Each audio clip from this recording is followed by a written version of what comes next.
Shadow Arena focuses a bit more on its 3v3 mode. Elsword brings in its newest character in First Path. You can gain access to the new talent in Mabinogi, and the new agent in Valorant lets you drift between dimensions and tear into reality.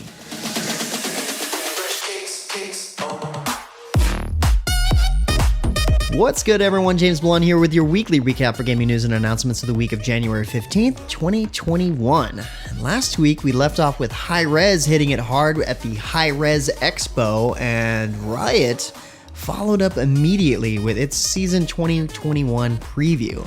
The next champion, Viego, has been revealed, and his kit starts out with an ability to possess enemies briefly to gain their attacks, items, and non-ultimate abilities, plus movement speed when gaining on other enemy champions.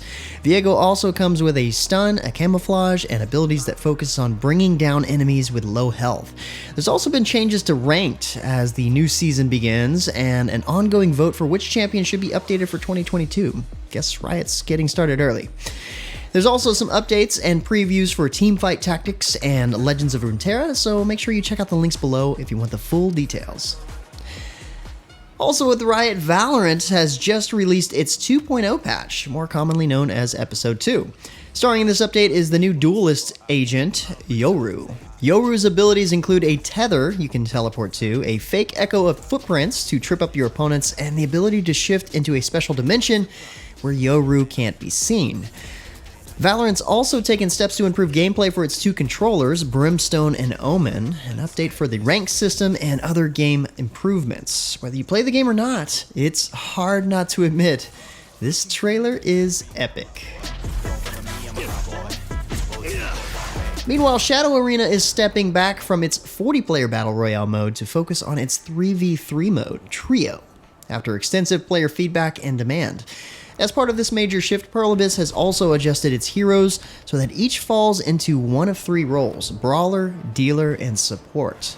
Other new features include new Black Spirit skills, a new in-game shop for boosting team stats, post-battle stats, and improved visual clarity and viewing angles. This is all in efforts to focus the game more around tactical team play, but those who enjoy the Battle Royale mode can still access it to play casually.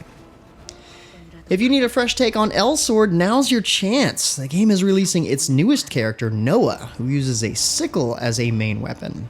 His first path is also open, giving you the chance to become a second Revenger, Silent Shadow, or Liberator. You know, just embrace that dark edgelord feel that's been brewing in you all last year. Along with Noah's release are several new events, including free login rewards and the Moonlight Gala. DCUO is celebrating its 10th anniversary starting this week, with events and bonuses running through the rest of January. The game is giving away over $50 in free player gifts, including a free character advance, a gear suit with a new style, a combat pet, 2 10th anniversary emblems, and more. DCUO is also hosting a special event raid and elite raid in the Metropolis Antimatter Invasion Zone, and check out some classic content making a limited time return as well. If you play Star Trek Online on console, good news, the House Shattered update, which released for PC a couple of months ago, is now available for Xbox and PlayStation. The update introduces a new chapter of the Klingon War, with a new playable episode and a new 5-player task force operation.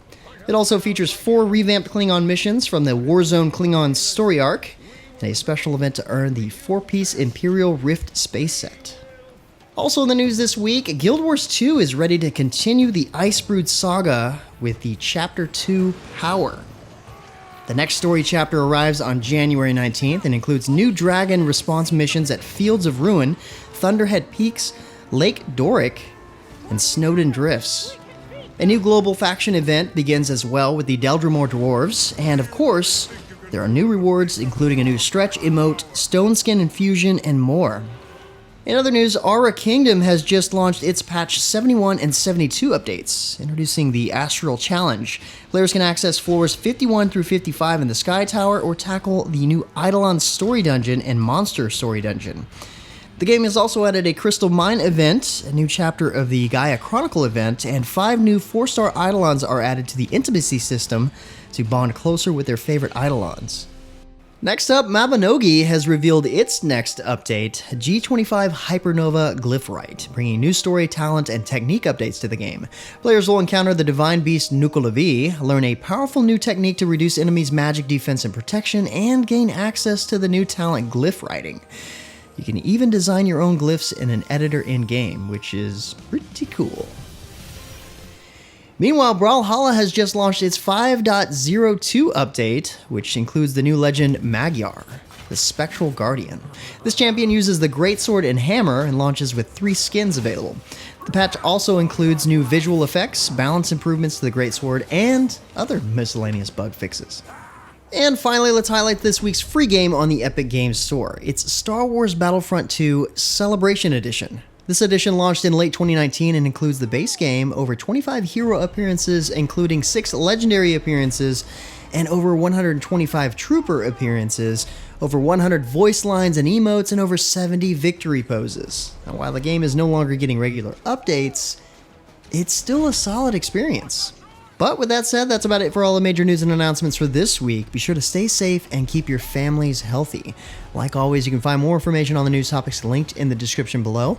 Feel free to discuss the news or even more news in the comments below. And don't forget to like, subscribe, wash your hands a bunch, hit that little bell icon to get notifications, and of course, share this video. But until next time, guys, that's going to be it for me. I'm James Blonde. See you out there, gamers.